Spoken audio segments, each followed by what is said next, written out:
तो देखो यहाँ फटाफट,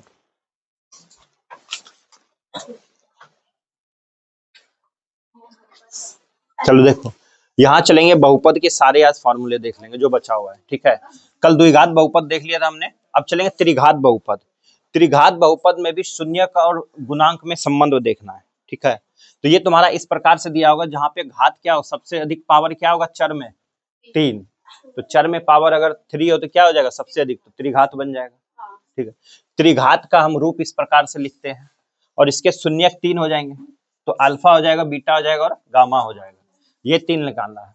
यहाँ तुम्हारा एग्जाम में ऑब्जेक्टिव में आ जाएगा त्रिघात बहुपद का योग बताओ, तो शून्यंकों का योग आ जाएगा, जो तुमने द्विघात बहुपद में पढ़ा था वही हो जाएगा इसमें भी, माइनस बी बटे ए, सी नहीं रहे। अगला चलेंगे, यहाँ देखो दो दो शून्यंकों का गुणनफल का योग। ठीक है, क्योंकि उसमें था नहीं है, अगर दो दो शून्यंकों का गुणनफल का योग अगर दो दो बोल दे, ये बोल दे, तब ये लगाओगे सी बटे ए। ठीक, समझ गए। और यहाँ पे पूछेगा शून्यंकों का योग, जैसे द्विघात बहुपद में क्या था, शून्यंकों का योग सी बटे ए, और यहाँ पे शून्यंकों का गुणनफल यहाँ क्या आ जाएगा, लास्ट वाला लेते हैं हम लोग, डी और ए लेते हैं, तो क्या आ जाएगा, माइनस डी बटे ए, यही याद रखना है, माइनस डी बटे ए क्या हो जाएगा, माइनस डी बटे ए।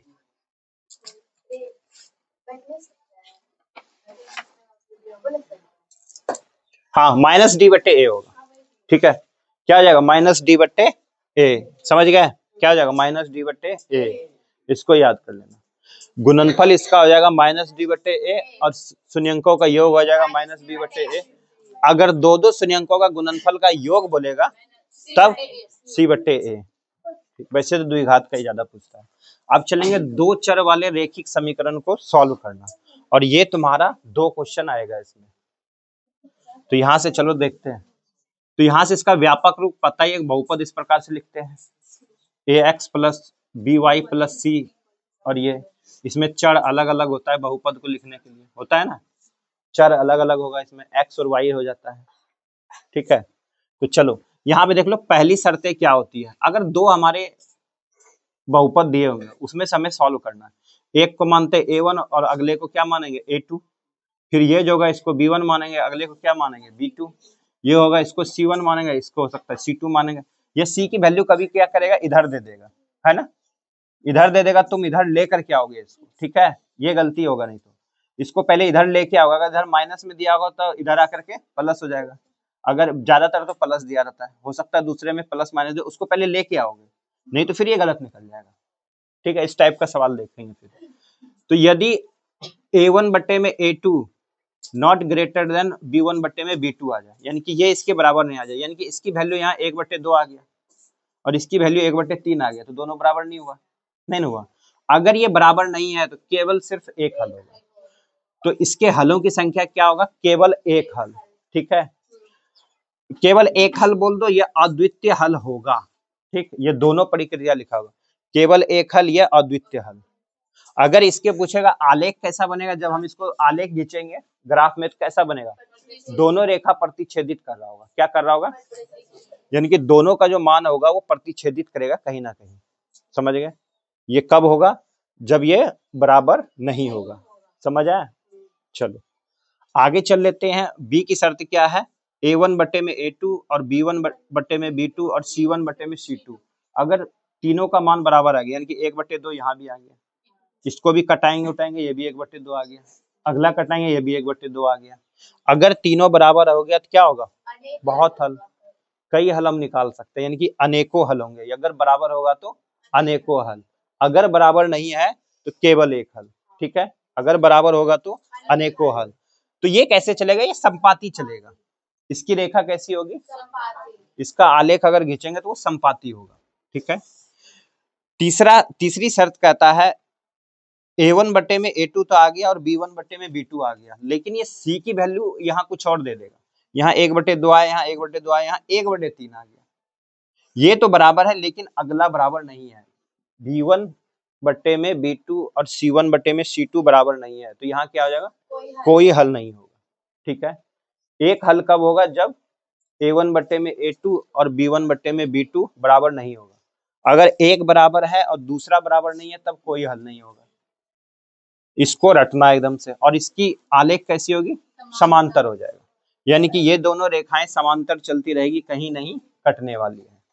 अगर इसका कोई हल नहीं है तब प्रतिच्छेदित करेगा, अगर अनेक हल है तो वो संपाती होगा। समझ गए? चलो, अब यहीं से ये एक बहुपद दे देगा। अब यहां से बोलेगा इसमें विवेचक निकालो। ठीक है, विवेचक बोल दो या विवेक्तर बोलते हैं। सिंपल कहानी याद है, इसको डिस्क्रिमिनेट याद कर लोगे, है ना? इंग्लिश में दिया रहता है ना, वहां पढ़ लेना अगर भाषा में समझ नहीं आए तो। डिस्क्रिमिनेट निकालो तो क्या हो जाएगा? B square minus 4ac। तो ये ए की वैल्यू हो गया, ये बी की वैल्यू हो गया, ये सी की वैल्यू हो गया। जो आगे दिया रहेगा अचर जो दिया होगा वो वैल्यू होता है। तो ए की वैल्यू अगर यहाँ देख लो फॉर्मूले में ये है तो उसमें से एक माइनस देगा। एग्जाम में यही करता है, एक माइनस देगा। अगर यहाँ आगे माइनस लगाए तो बी की वैल्यू माइनस ही लोगे। अगर -5 दिया है तो -5 ही लोगे। ठीक है, तो या तो एक सी की वैल्यू ज्यादातर माइनस में देगा, क्योंकि यहाँ तुम्हें सी लगाना पड़ेगा, है ना? और फिर माइनस और प्लस क्या हो जाता है? नहीं, माइनस और माइनस क्या हो जाएगा वहाँ? प्लस। और पहला ही ऑप्शन में वही दिया होगा, मिस्टेक यही होगा। फिर अभी सवाल देखना वही है, लगेगा इजी है लेकिन वहाँ गलती हो जाएगा, लगेगा बना के आ गए तो गलती यही करोगे। इसको सिर्फ देखना है ध्यान से। तो डिस्क्रिमिनेट बराबर क्या हो जाएगा? B square minus 4ac। अगर ये हमारा बहुपद दे दिया, अगर बोलेगा मूल निकाल दो, दो मूल निकाल के दिखाओ। ठीक है, दो मूल बोलेगा, विवेचक नहीं मूल बोलेगा, तब ये लगाओगे। एक बार प्लस लेना है और एक बार माइनस लेना है। माइनस लोगे तो कुछ और वैल्यू निकलेगा, प्लस लोगे तो कुछ और वैल्यू निकलेगा, तो दोनों मूल निकल जाएगा। समझ गए? तो दोनों मूल निकल जाएगा, ये भी इजी याद करना। यहाँ पे लोग -b, और ये हमने विवेचक के लिए क्या लिया था? B square minus 4ac। इसको रूट में ले लेंगे बी स्क्वायर माइनस 4ac, एक बार प्लस एक बार माइनस, और भाग देंगे किससे? 2a से। भाग किससे देंगे? 2a से। याद हो जाएगा, -b होगा, फिर प्लस बार लेना है एक बार और एक बार माइनस लेना है। इस पे 2-3 सवाल प्रैक्टिस कर लोगे। B square minus 4ac। अब चलेंगे यहाँ, देखो ये तुम्हारा दिया होगा, इसमें से बोलेगा मूलों का गुणनफल। अभी नहीं आया है, दिख तो नहीं रहा है, देखेंगे। तुम्हारा अभी जो सेंटअप एग्जाम में नहीं आया, लेकिन ये एग्जाम में, फाइनल एग्जाम में ये और ये तो आएगा ही आएगा। हो सकता है 2-2 क्वेश्चन दे दे, सब्जेक्टिव में भी दे 2 नंबर का और ऑब्जेक्टिव में भी दे दे। तो मूलों का योगफल क्या होता है? -b/a। और वहां पे एग्जाम में b की वैल्यू माइनस दिया होगा, तो यहाँ पे माइनस तुम b की वैल्यू अलग लोगे। यहाँ तो b का दिया ही है, और माइनस माइनस प्लस आएगा, और पहला ही ऑप्शन वहां माइनस में दिया होगा। समझे? ये चेक करना है। तो माइनस माइनस वहां प्लस होगा, इस टाइप का। चलो, फिर यहाँ देगा मूलों का गुणनफल c/a। मूलों का गुणनफल c/a। ठीक है, ये आएगा। फिर यहाँ देखो द्विघात समीकरण बनाओ, 2 शून्यक दे देगा। ठीक है, 2 शून्यक दे देगा, 4 दे 3 दे दे, 2 शून्यक है, इसको तुम द्विघात समीकरण बना के दिखाओ। तब ये इस सूत्र का प्रयोग करते हैं। अल्फा और बीटा का मान दिया होगा, शून्यक मतलब ये अल्फा और बीटा। तो अल्फा और बीटा, ये जो बी की वैल्यू निकलेगा वो शून्यकों का योग निकलता है, और सी की वैल्यू जो होगा शून्यकों का गुणनफल होता है। तो यहाँ पे माइनस, यहाँ फार्मूला लिखा दिया, माइनस ही रहने दोगे। ब्रैक अगर यहाँ अल्फा की वैल्यू माइनस दिया तो यहाँ माइनस लोगे, अगर ये भी माइनस दिया तो ये भी माइनस लोगे। उसके बाद पहले ब्रैकेट को सॉल्व करोगे। ठीक है, माइनस प्लस से इसको ब्रैकेट को सॉल्व करोगे, बस निकल जाएगा। इस पे भी 1-2 सवाल को बनाओगे, इस टाइप का है। अभी दिखाते हैं जो क्वेश्चन पूछा गया। अब यहाँ देख लो, ये भी आता है। अब यहाँ विवेचक निकालना है। ठीक है, फिर उसके बाद उसकी प्रकृति पूछ लेगा। ठीक है, ये विवेचक दिया होगा, इसकी प्रकृति पूछ लेगा। बी स्क्वायर माइनस 4ac हमने वैल्यू निकाल लिया। अगर वो 0 से अधिक है, अगर वो 0 से अधिक आ रहा है, मान लो एक वैल्यू निकल गया तो 0 से अधिक है। अगर हमने विवेचक निकाला बी स्क्वायर माइनस 4ac, एक तो विवेचक पूछ लेगा डायरेक्ट, एक तुम्हें विवेचक निकाल के उसमें दिया होगा, बताओ मूल वास्तविक और असमान होगा। अभी दिया था ना, क्वेश्चन दिखाए थे ना। यह पूछ लेगा मूल वास्तविक है एवं समान होगा या मूल काल्पनिक होगा, तो ये कैसे पता चलेगा? तो इसके लिए तुम पहले विवेचक निकालोगे। विवेचक का फॉर्मूला पता है हमें, बी स्क्वायर माइनस 4ac। अगर वो 0 से अधिक आया, इसका मतलब है अधिक। अगर वो 0 से अधिक आया तो सीधा उसमें मार दोगे कि मूल वास्तविक एवं असमान होगा। इसका कोई उपाय नहीं, इसको रटना पड़ेगा। ठीक है, उसके बाद अगर बी स्क्वायर माइनस 4ac बराबर 0 ही आ गया, और बराबर 0 ही होता है, तो दोनों की वैल्यू क्या होगी? 0। तो क्या होगा? मूल वास्तविक एवं समान होगा। कब होगा समान? जब 0 आएगा। मूल वास्तविक और समान होगा, मूल वास्तविक और समान हो जाएगा। अगर ये माइनस में आ गया, 0 से कम, माइनस में वैल्यू निकल सकता है, तो ये क्या हो गया, 0 से कम कब निकलेगा, जब माइनस में वैल्यू आएगा।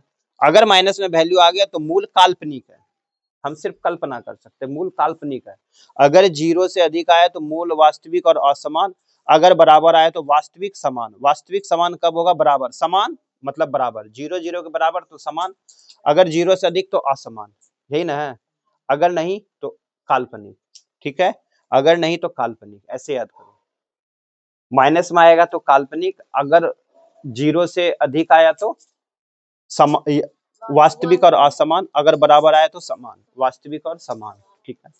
यहाँ से एक सवाल आने हैं, यहाँ से एक सवाल आना है, यहाँ से एक सवाल आना है, डी की वैल्यू निकालने आएगा, मूल निकालने आ जाएगा, मूल्यों का गुणनफल आ जाएगा, मूलों का गुणनफल आएगा, मूलों का योगफल आएगा, इनमें से एक एक सवाल आएगा, और ये आएगा सवाल, तो देख लो 1 2 3, ठीक है, 4, उसके बाद इसकी प्रकृति 5 और 6 7, ये आना ही आना है। वैसे ये त्रिघात का नहीं पूछता है, अगर मिल जाए देखने के लिए तो याद कर लो एक बार, और याद ही करना, इसमें और कोई चीज नहीं है। समझ आ गया? चलो अब इसके सवालों को देखेंगे।